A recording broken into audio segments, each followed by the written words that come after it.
السلام علیکم ورحمۃ اللہ وبرکاتہ۔ یقیناً آج ہر مسلمان بلکہ ہر بندہ ہی پریشان ہے، اور اس پریشانی کے عالم میں ہر کوئی اپنے اپنے طور طریقے سے زندگی بسر کر رہا ہے۔ تو آئیے آج ہم انشاءاللہ آپ کو ایک ایسی دعا سکھا رہا ہوں کہ جب اللہ کے رسول صلی اللہ علیہ وسلم پر پریشانی لاحق ہوتی تو امام الانبیاء صلی اللہ علیہ وسلم یہ دعا پڑھتے۔ تو آئیے آج انشاءاللہ ہم اللہ کے رسول صلی اللہ علیہ وسلم کی وہ دعا کو سیکھتے ہیں، اور جب بھی پریشانی ہو، جیسے ابھی ہم پریشان حال ہے کورونا کی وجہ سے، لاک ڈاؤن کی وجہ سے، تو انشاءاللہ اس پریشانی کی گھڑی میں ہم اپنی زبان پر شکوہ شکایت نہ لا کر اللہ کے رسول صلی اللہ علیہ وسلم کی بتائی ہوئی تعلیم پر عمل کریں گے تو ہماری دنیا بھی انشاءاللہ بہتر ہوگا اور آخرت بھی انشاءاللہ بہتر ہو جائے گا۔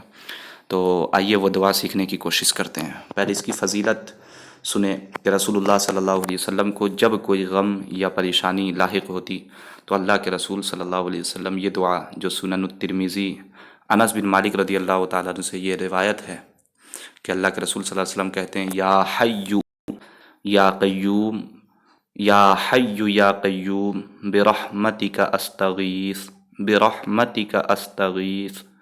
میں اس کو تھوڑا سا آپ کو اور بھی ڈیٹیلز کے ساتھ یہ دعا بتا دیتا ہوں کہ یا حی یا قیوم، کہ جب ہم وہاں رکیں گے سانس توڑیں گے تو پھر قیومو نہیں پڑھیں گے، یا حی یا قیومو برحمتک نہیں، بلکہ یا حی یا قیوم برحمتک استغیث۔